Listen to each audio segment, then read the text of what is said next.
Welcome back to another production by CH Sports. I'm Scott Withers here with the tournament director for the 2020 Resistance Discs Open, Jeff Korns. Jeff, we got the final round today. You excited for this? I cannot wait to see this round. This is going to be a fun one. Yeah, so we're moving from Camp Serene to Dexter State Park, which is about 45 minutes from where we were playing on day one. This is a 3-round tournament, so we're in the final round. We've had the pleasure of doing commentary on both videos. You can see some of the scores. I'm sitting at 20, Jarod at 19, James Moore at 18, and Redalen also at 18. But we've got some people chasing from the second card. Yeah, I think it'll be really cool to see if anyone brings it into play from the second card since scores are so tight. And Dexter's a course where there's a lot of score separation, so things can happen. Yeah, absolutely. Dexter, as you could kind of say, is a very local-friendly course. It is a course that is very wooded for most of it and has a lot of trick shots. So the guys that play out here a lot, some of the local Eugene guys who are right behind our lead card, which none of us are locals, going into the third round, definitely have a chance to move up. But let's move into hole one. Yeah, hole one is a 479-foot par 3, pretty downhill, so it's definitely reachable. What are you throwing on this one? I think I'm busting out like a brand new Cloudbreaker 2. This was just after those things got released. This one's really overstable, and my play is to aim at the tree on the right and play a pretty pure hyzer all the way to this. If I stand it up straight, it's 479, but I can definitely throw it in the water, so I'm trying to play a hyzer all the way. Yeah, Jarod's probably going with a force here. I think this is one of his like ESP glow ones, just really overstable, trying to trust it, and just doesn't quite get the full commitment, so he's going to be fading out a little early. This is a hole that for your elite power throwers is a hyzer. If you have to start flexing it down this hill, it brings a lot more variables into play. James has all the distance to get there on a hyzer. James is back on the Oregon disc golf scene after a few years off and has been playing really well. Yeah, James, I had never gotten to see him play or anything up until like a practice round I played with him at Dexter before this. And everyone just said, yeah, the guy throws the disc pretty far and he putts really well. And he definitely did not disappoint on either of those parts. Yeah, they're not lying.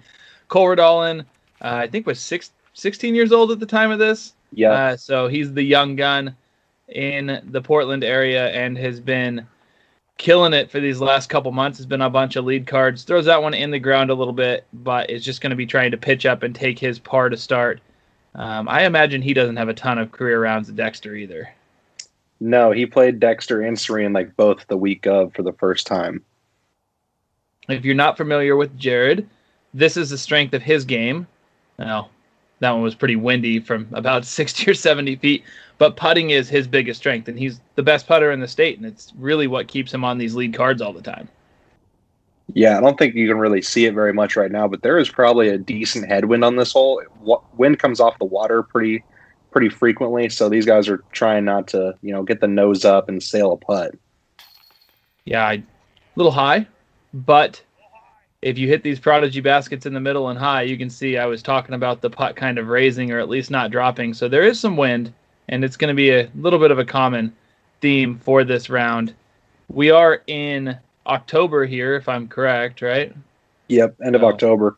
Yeah, so fall weather kind of in full effect. You can see Cole's got the beanie on. Nothing really wrong with taking pars on hole one to start, but, I'm pretty pumped, especially with a lead already, to get a birdie on the first hole. Yeah, I remember this day being pretty chilly since we did tee times for the final round to get all the players out on this course. The people teeing off in some of the early rounds and like the amateur divisions were teeing off. It was like 32 degrees outside around like 9 a.m. But, this is around like 1:30 or so. I think it maybe warmed up into the mid 40s. Yeah, it sounds like what we've been playing in for the last couple months. Oregon winters are not always warm, but we are always out there. So we'll move on to hole two. This is much more of a birdie hole for the whole field. It is, I feel like, almost a mandatory sidearm, though. You'd be surprised. Like I've seen a lot of locals will throw the backhand. They try to just turn it inside the gap and get it to kind of flex back through a little bit of gap. Colin's got the best perspective on this, which is down the fairway. A lot of people try to go in early with the backhand, but if you're swinging the forehand, you're coming in around that log. Yeah, I'm going Champion Firebird. Jarod going Z Raptor, I believe, chops that way inside and is going to be scrambling for his par. It looks like. I feel like the only real miss is if you do chop it inside. If you aim wide, kind of like James is doing here, and get any ground action at all, you get in the trees and then you have a putt. Yeah, you can't really tell from this angle, but it significantly slopes off left to right looking at it from the tee pad. So if where James is at, he's going to have a bit of a death putt that has some rollaway potential on the green. Yeah, common theme for Dexter also, there's a lot of elevation in play and not a ton of flat putts. Cole a little short, but that'll putt. There's nothing easy when it comes to putting on this hole. Everything's downhill, or if somehow you happen to roll past the basket, then it's a pretty significant uphill putt. Jarod's got a scramble here to save par. That looks like it hit one of the trees up pretty close to the basket. He should be saving his par from there. Yeah, Cole probably looking at about 30 feet, which means Jarod's upshot did what he wanted it to do. I think I can see Jarod's disc in the sunlight just to the left or just to the right of that stump. Yeah, and just a little weak side for Cole. James, about the same distance, 30 feet. That's a great putt because there's a lot of danger right behind this. This is the one where if you kind of weak side out or something, you pick up and roll most of the time. So it feels good to knock those in. Yeah, catching edge on this hole can be pretty dangerous, but good birdie to connect on.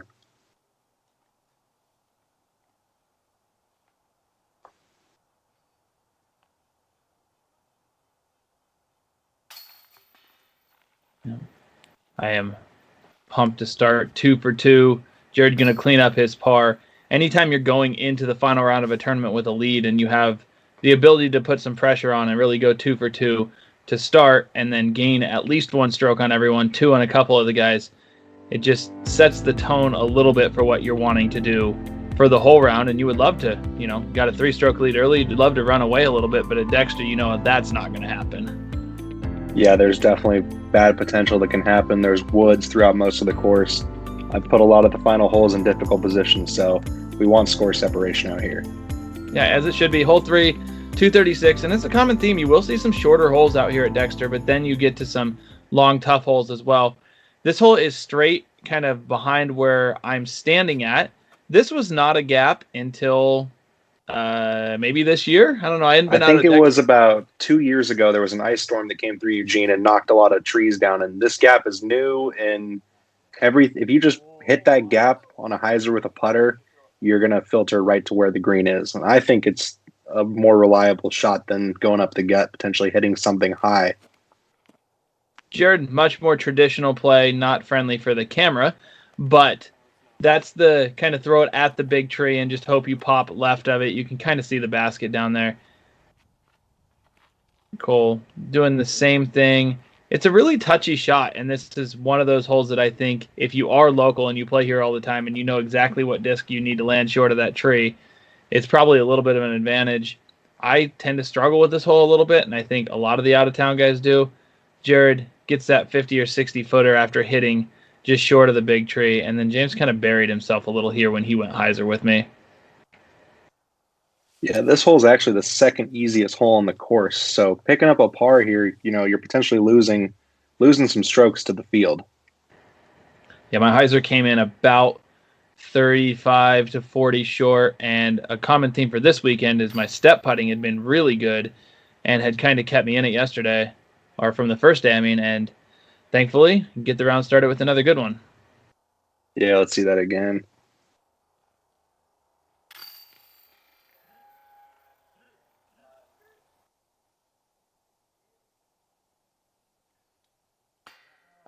Ooh, and Cole. A little left side, so Jarod and Cole both par, assuming they clean these up to start. Not what you're looking for, but there is time to make up for the pars still. And Dexter, like we said, you put the settings in hard places, and it was going to test us the whole time. And I feel like Dexter's really easy to get on those little par streaks that feel like tournament killers, but in reality, when you're at this course, our mindset at Camp Serene was you've got to go birdie every hole. And Dexter, that's just not the reality. No, this course probably averages much closer to par throughout the whole MPO field. So, get your birdies when they come, but there's also a lot more chances to probably bogey out here if you're getting off the fairway again, like Serene. Yep. We're going to move into hole 4, as you can see the scores on your screen. Talking about another tricky, really short hole. I would say this is the last of in the 200-foot holes. Everything gets a little bigger after this, but you're going to see multiple different shots on this hole, and that graphic showing the pin kind of going to the right. It's actually in the left setting on this. I'm going gator, and I'm trying to throw just like the most flexing high, soft gator that you can. And it's high, and then kind of gets rejected and ends up in the stuff. But I guess that's the pure line. You're going to see a lot of different attempts at this thing. Yeah, this gap is tricky. There's kind of one big tree in the middle of this fairway that you can choose to go left or right of. You know, you can try to carry the clean hyzer on the right side of it, which is definitely there. Some players will kind of throw that stalling flex shot through the left side. But is Jarod lining up the forehand? Jarod's going forehand. Roller. Oh, okay. We knew it had to hit something because we knew it was going really fast when it went through. So it catches that little stump and saves him probably 20 to 30 feet from where it was going to end up at and gets him a putt. But that might be the most pure way to hit this gap. I've never seen anyone try it. Cole tries to go high. Very similar result to mine. There's putting from in there, I guess, but I mean, they're not easy, and you're going to have something in your way.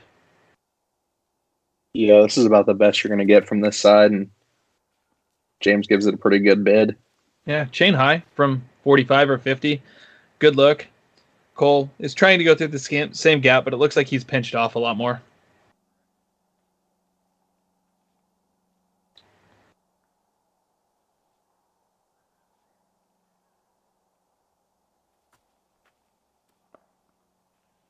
Tough angle. Yeah. I got in front of it. I can't really tell. I don't remember either, but it looks like a semi-clean look. I also might just be jammed in the middle of that stuff because it is super thick. But got a putt to go 4 down. Yeah, kind of similar to what the other two did, and ends up short right, and that's a par and move on. Jarod's down here on the dance floor with a clean, wide open look. Yep. Bang, bang.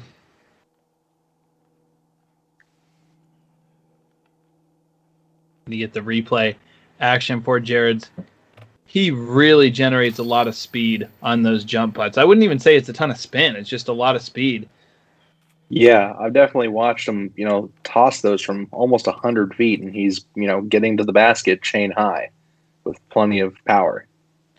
Yeah, he's putting with, I believe, Pro D Challengers is his black putters that you're going to see in this video. Jarod has recently been picked up by Prodigy for the 2021 season, so kind of a cool little addition for him.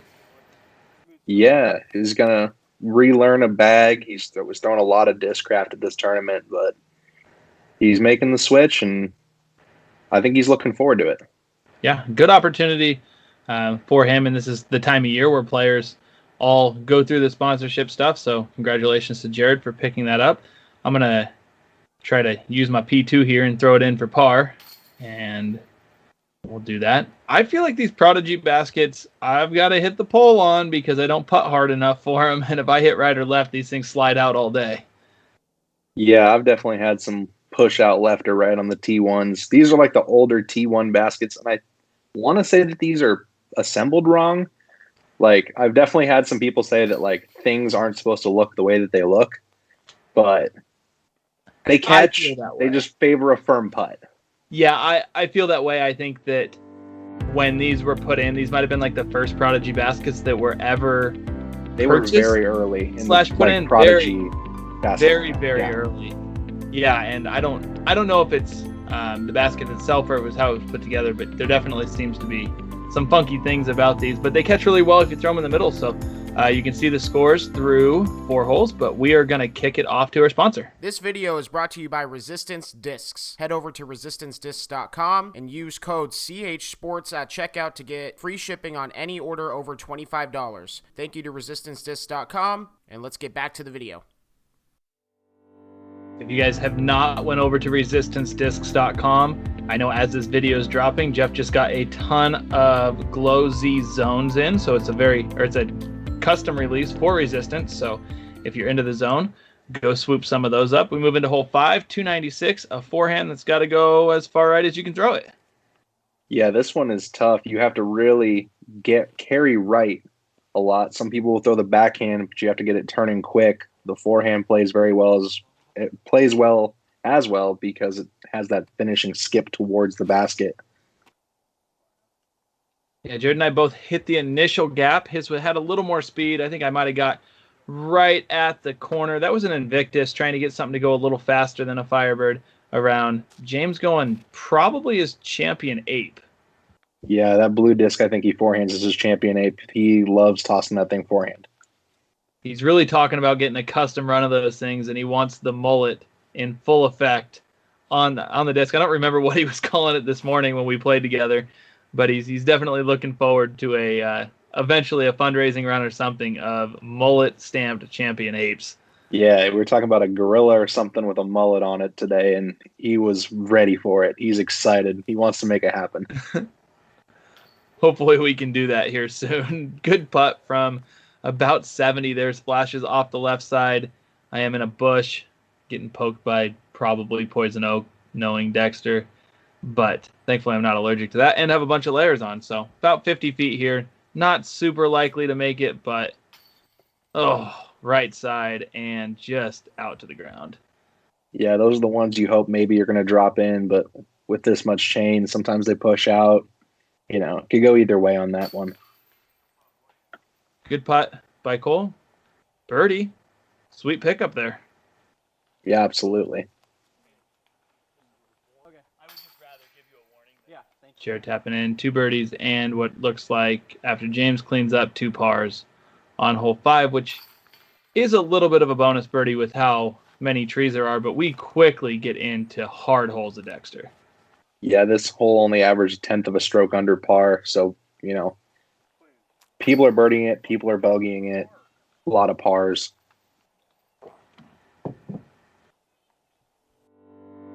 .21 for Jared with that birdie. I'm sitting 2 shots ahead at 23 under. James is at 19. Cole's at 19. There's no safe and comfortable lead out here, especially as we were talking about right at the start of the video.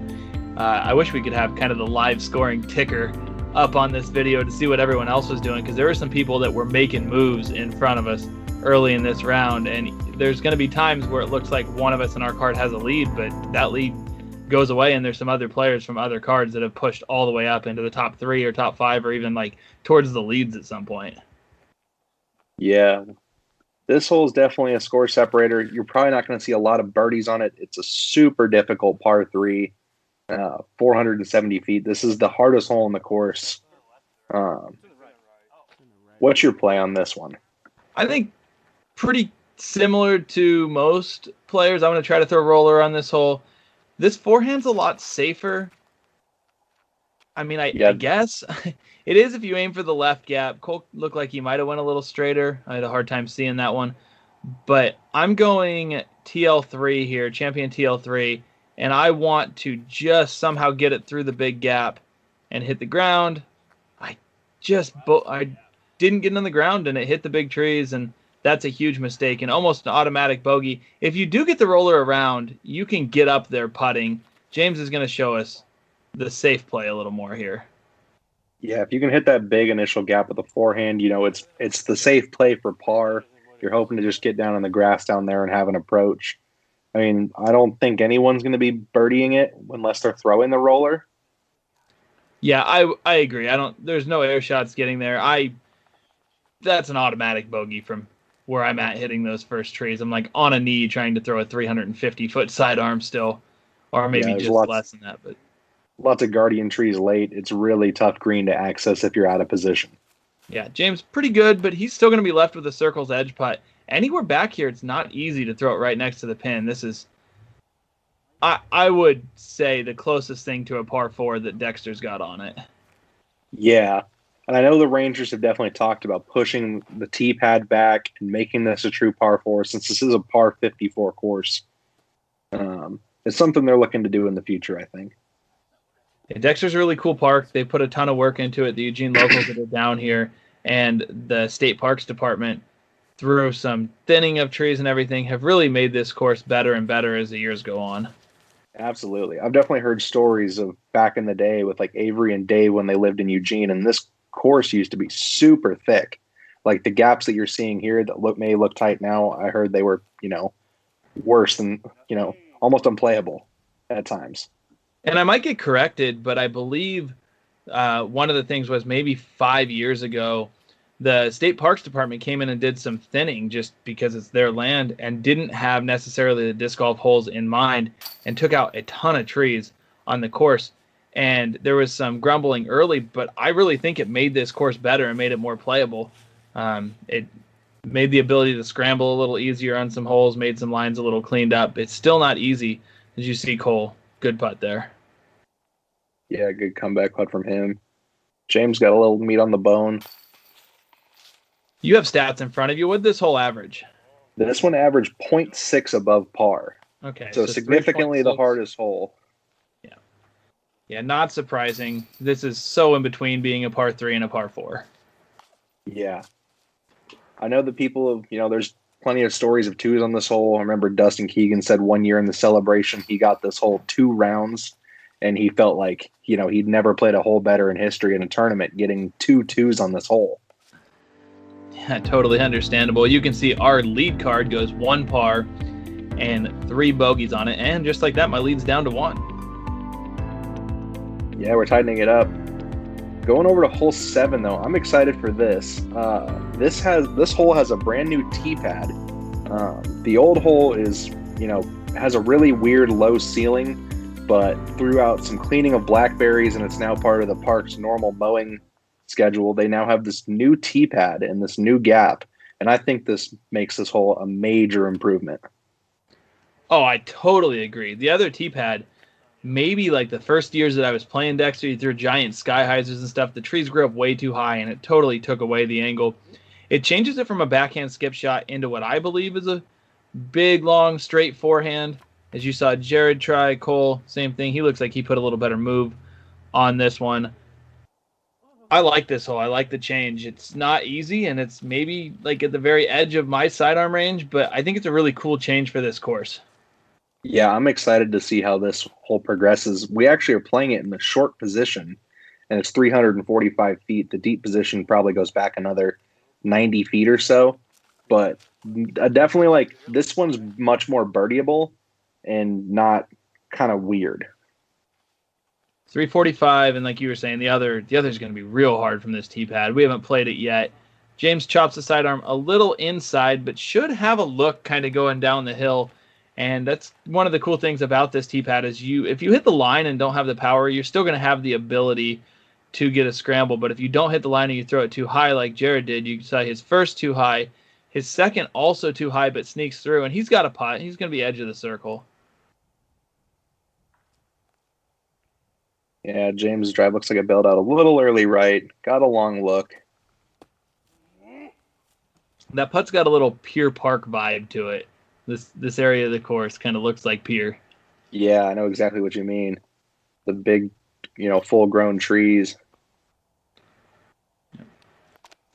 Jarod going to take a 4 at least. I got to the edge of the circle. I was really happy with this drive. I mean, I didn't look like I threw it tremendously hard on the tee, but got to about 30 feet, so I threw it maybe 315 or 320 in the air and cashing the putt, and that feels good to kind of have a comebacker after par in a couple holes, bogey in hole 6, and then be able to come back on 7 and get a birdie. Yeah, and we got a little 2-stroke swing here between you and Jarod.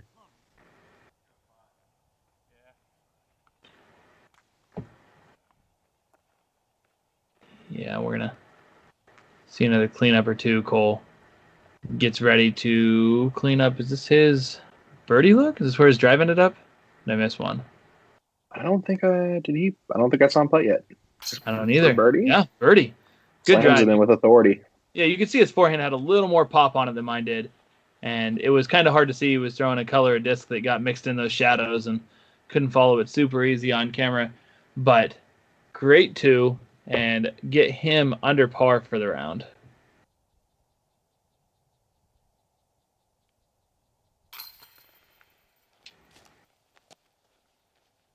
something to note, like we're all bundled up, and look at the mullet gorilla out there in like board shorts and a t-shirt.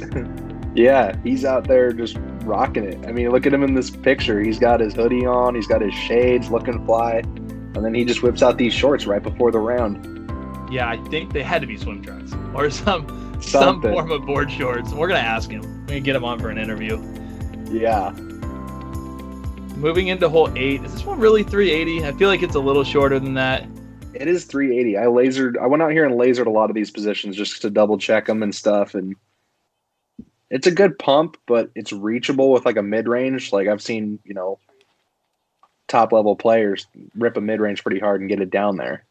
Yeah, I'm trying to throw MD3 on this on a stand-up and tried to throw it too hard and honestly just kind of yanked it over. This is heading towards out of bounds, but ends up just barely safe in the grass and got some distance. Not a good throw. Was not the gap I was going for. Yeah, I really like this pin position. There's one that's straight or left through that gap of trees, but it just, feels like you put a hyzer up in the open gap and it filters to the basket. This one's got some technicality to it. You don't want to overturn it with the road, and you want to get that right amount of turn on it that it holds all the way to the basket. It's got enough distance, too, that you're not seeing people throw sidearm on it. The angle just doesn't really set up unless you got one really elite sidearm that you can stand up and kind of get to glide. Yeah. Jarod threw a really good line, just a little too low. Cole's got a little work to do here. Get up and down. Yeah, just fine. Good shot. Yeah.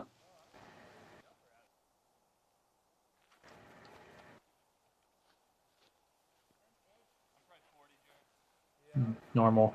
Kind of jump putt up and down from James. This is definitely in Jarod range.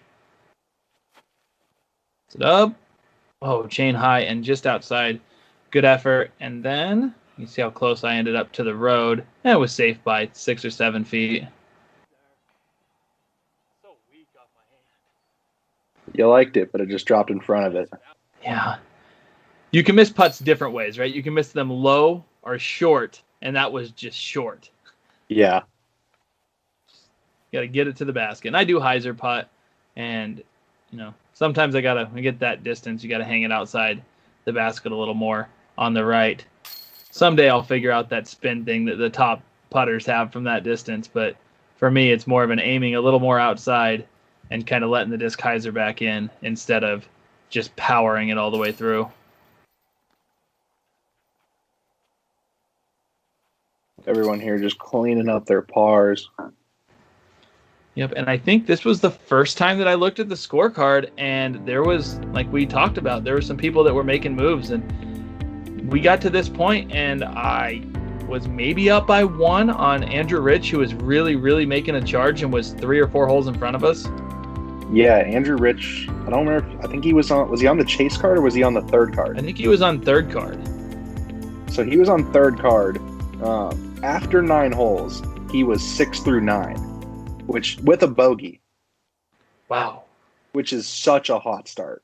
Yeah, that's the front nine's the harder of the 2 nines out here to score on for sure, because you got holes 6 and 7. 5's not easy. 8, as we just all showed you, isn't easy. And then 9 here's kind of a blind poke and pray hyzer. So be 6 down with a bogey on the front nine is super hot. Yeah, I don't know if all of you guys are going to throw this hyzer line. This is the line I prefer, but back in the day, it used to be a turnover shot in this first bending tree right on the right side of your screen in the middle here. It used to be a mandatory left. Yep. So a lot of players would throw the turnover shot down the left gap.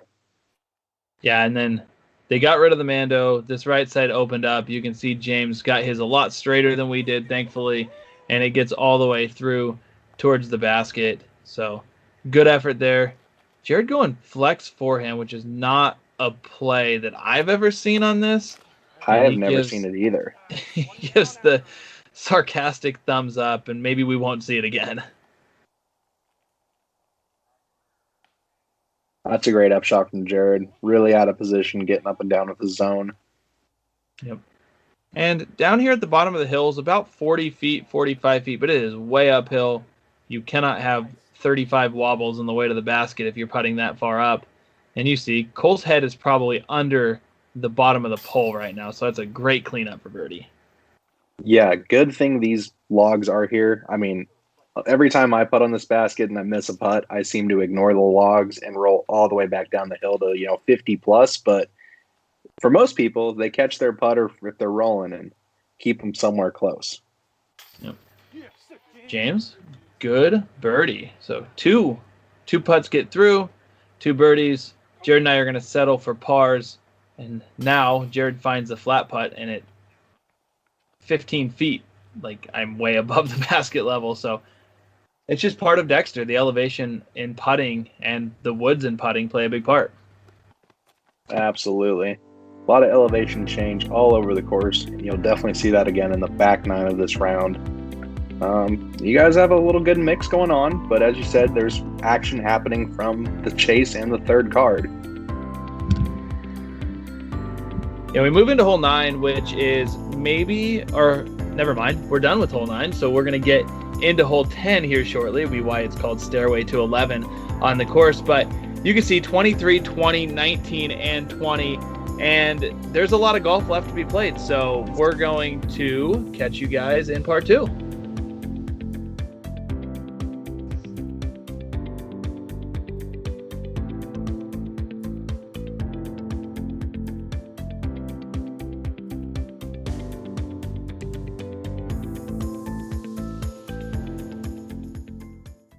Hey guys, Colin here with CH Sports. I just wanted to give a huge shout out to my coverage sponsors. These videos would not be able to come to life without these people's help, so I really appreciate it. There's plans starting as low as $3 a month, and every single dollar helps grow the channel. If you would like to see your name or business listed in the credits of every single one of my videos, please head over to patreon.com/chsports.